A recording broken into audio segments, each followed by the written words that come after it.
Hi friends, আজকের আবারও একটা রান্নার ভিডিও নিয়ে চলে এলাম। আজকে সেই সেম রান্নাই করছি। তো চলো আজকে দেখাবো তোমাদেরকে কেমন লাগলো বলো।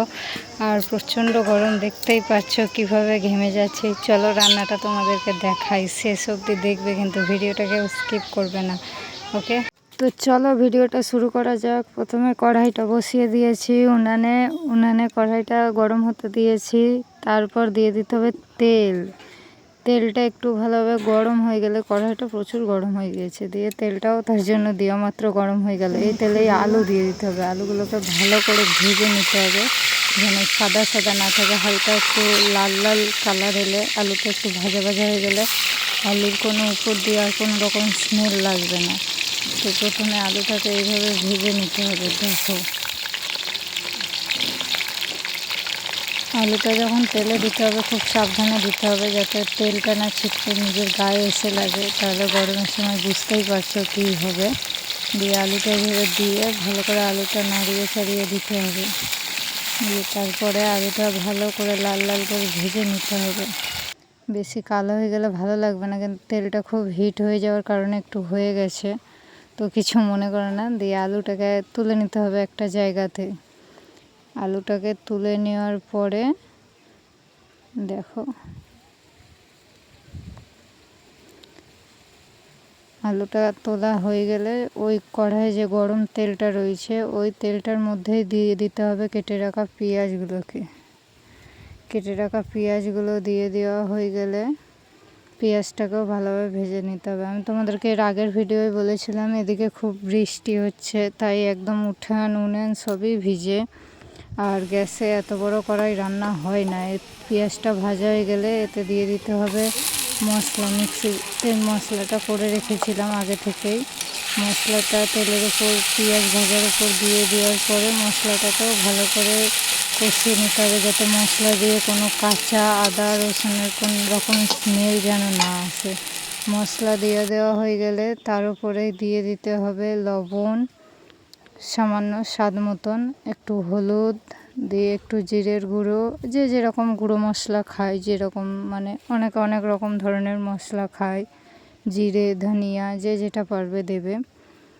তবে চিকেন রান্নায় বেশি মশলা গুঁড়ো না দিলেও চলে, বাটা মশলাটাই মেন, ওটাই ঠিকঠাক দিতে হবে। দিয়ে মশলাটাকে ভালোভাবে কষিয়ে নিতে হবে।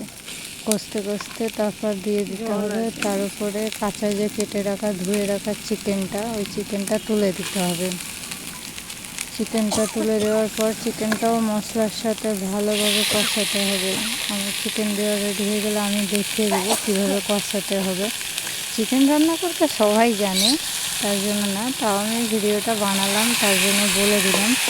চিকেনটাকে ভালোভাবে এইভাবে কষিয়ে নিতে হবে, যাতে কোনো চিকেনটাই সাদা ভাবটা না থাকে, মশলাগুলো সব চিকেনের সাথে লাগে পুরোটা। ভালোভাবে চিকেনের সাথে ম্যারিনেট হবে, তবেই চিকেনটা স্বাদ আসবে, নাহলে চিকেনটা খেতে ভালো লাগবে না। দিয়ে হালকা করে ঢেকে ঢেকে কষতে হবে, তাহলে রান্নাটা ভালো হয়। আর খুব জাল দিলে হবে না, হালকা আছে জাল দিতে হবে, যাতে চিকেনটা পুরোপুরিভাবে কুক হয়।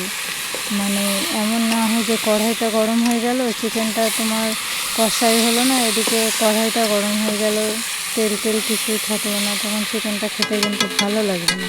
তো হালকা হালকা করে এইভাবে ঢেকে ঢেকে একটু করে কষাতে হবে। আবার কিছুক্ষণ পরে আবার একটু থালাটা খুলে আবার দেখে নিতে হবে কেমন হলো।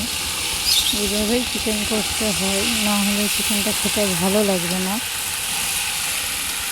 চিকেন কষতে একটু সময় লাগে, তোমরা তো জানোই, এর আগের ভিডিওতেও আমি দেখিয়েছিলাম।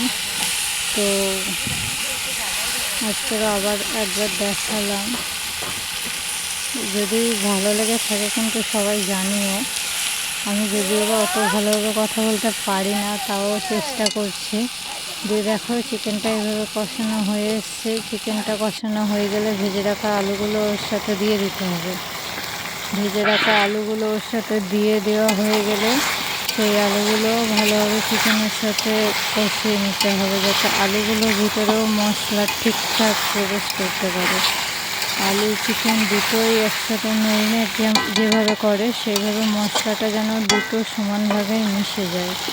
দিয়ে ভালো করে ওই সেম প্রসেস একটু ঢেকে ঢেকে একটু কষতে হবে।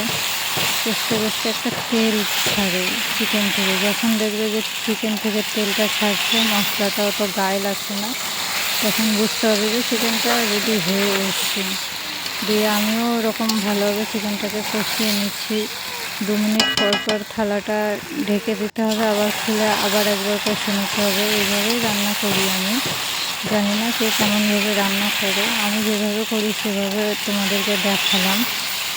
তো চিকেনটা একটু ভালোভাবে কষা হয়ে গেলে, আর প্রচণ্ড রোদও লাগছে, খোলা আকাশের নিচে, তো বুঝতেই পারছো। দিয়ে জল দিয়ে দিতে হবে। জল দেওয়ার পরে দেখো তরকারির কালারটা কেমন এসছে। এবার একটু ভালো করে ফুটিয়ে নিতে হবে। ভালো করে ফুটিয়ে নেওয়ার পরে যে যেমন ঝোল খাবে, আলু সিদ্ধ হবে, তারপর নামিয়ে নেবে। দিয়ে ভালো করে ফুটিয়ে নিয়ে এবার যে যেরকম ঝোল খাবে সেরকম নামিয়ে নিলেই হয়ে গেল চিকেন রেডি। হাই বন্ধুরা, তো আজকের মতো রান্না কমপ্লিট হলো। বলো রান্না কেমন লাগলো, অবশ্যই একটা লাইক কমেন্ট করে জানাবে। ঠিক আছে, আজকের মতো টাটা, গুড আফটারনুন।